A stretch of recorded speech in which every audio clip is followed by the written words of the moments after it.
hit the subscribe button on this channel and click the bell icon to get instant updates from Chess Talk.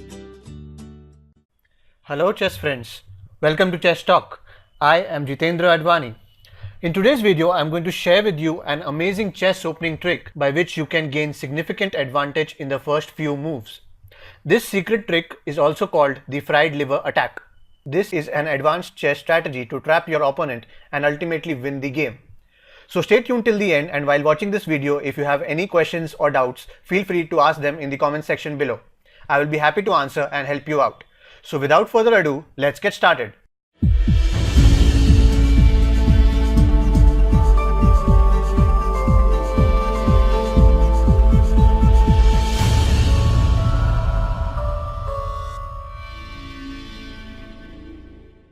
Before starting, please keep in mind that you can apply this trick only if you are white. So let's start with the opening moves first. You play pawn to e4, your opponent plays pawn e5, then knight f3 and knight c6. Then you take out your white bishop to c4. This is a very popular opening and I'm sure you must have seen this opening position many times in your games. Today's trick revolves around this opening. It is black's turn now, and this move is very crucial. A very common move that you can expect from black here is knight to f6. This is called the two knights defense. If you place this move, you are ready to go. That's exactly what you wanted. Here's where you start setting up your trap. Now you have to play knight to g5. By playing this move, you are attacking black's weakest pawn on f7 and also threatening to gain significant amount of material. So black has to somehow give additional support to this pawn or block the bishop from attacking. Since supporting the pawn is just not possible, black has to block this bishop and play the move pawn to d5. Now you should take with your pawn and play d5. Now there are a few variations from here. I'll try to cover all the main lines so that you have an idea on how to win from different positions. I'm not covering each and every move because that is practically not possible. What I'm going to show you is all the best possible moves that you can expect from your opponent and how you can respond to those moves. I'll cover this trick in detail, so I'm sure if you watch this video till the end, you'll become an expert at playing the fried liver attack. Okay, so basically there are two good moves that you will see from here. First, let's cover the most likely move. Now since black is a pawn down, so he will obviously try to even out and recapture your pawn with his knight. Hence the move knight to d5.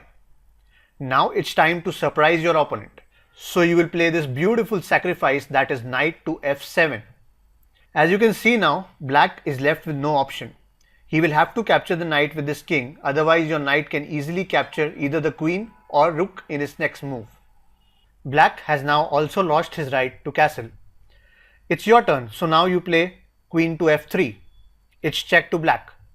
Black can't block with his knight because it is pinned by the bishop. If black tries to bring his queen in between, you can easily capture the knight with your bishop. So basically black will have to move his king.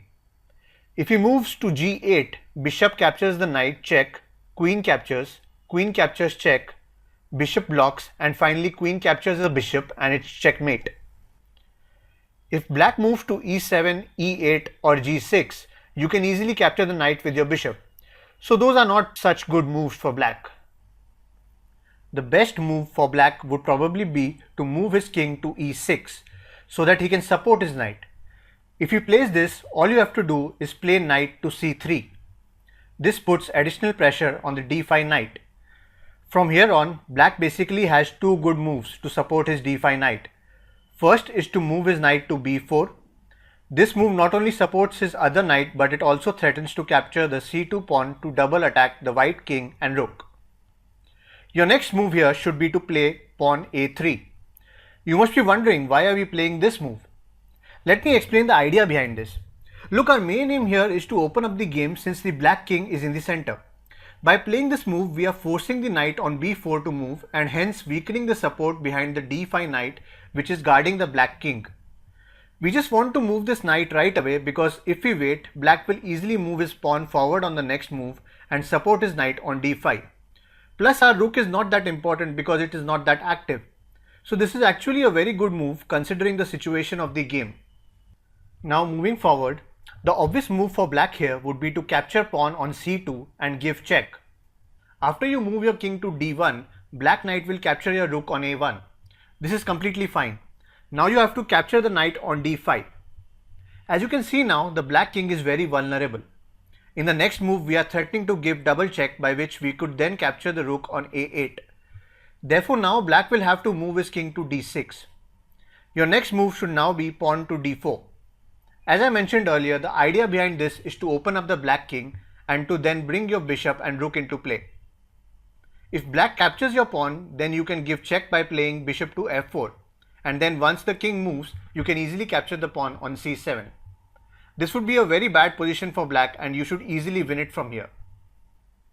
Okay, so now let's suppose if black plays his bishop to e6, then you should move your rook to e1. Again, now you can see we are putting additional pressure on the e5 pawn. There's no good way in which black can save his pawn. Soon we will be able to break through and attack with all our pieces and ultimately win the game. Now let's go back and see another variation. We discussed the possibility of knight to b4. Now what if black plays knight to e7 in this situation? He's supporting his knight on d5, plus he has also the option of playing pawn to c6 to support his knight. But if you look at this position carefully, you will see that black has cramped his own pieces. He has blocked his queen and bishop, and hence he is way behind in his piece development. So what you should do now is play pawn to d4. He can't capture the pawn because if he does, you will capture his knight, he will recapture, and then queen e4 check. And then as soon as the king moves, you can capture the knight and open up the game and win easily. So going back, the best move for black in this position would be pawn to c6. This way he is strengthening his knight in the center and also opening up his queen. Now your next move should be bishop to g5. This is quite a natural move. The knight on d5 is already pinned because of the king, and now you are pinning its defender knight to threaten the queen. Black will try to remove your bishop by playing pawn h6. You can then capture the knight and black will recapture. Now you can bring your rook into play by castling. This would be a really attacking position for your rook. Once you capture this pawn, you can open up the d file for your rook and just demolish your opponent by attacking with all your pieces. These are just very natural moves that you need to follow. No need to memorize them. You're just following the basic chess principles. You're bringing all your pieces into play, exposing your opponent's king, and then opening up the game to attack. So that's the basic strategy that you need to follow. Now let's just go back to the initial position and check out another variation. This is highly unlikely, but since it is a good move, let's discuss it quickly. In this position, let's say black plays knight to a5. Black is trying to threaten and move your bishop off this diagonal in order to release some tension. But then you can play bishop to b5 check. For black, bishop to d7 is not a good option because after queen e2, if bishop captures, then you can easily recapture and fork the knight and king. So black will have to play pawn to c6. Then you capture with your pawn and black recaptures.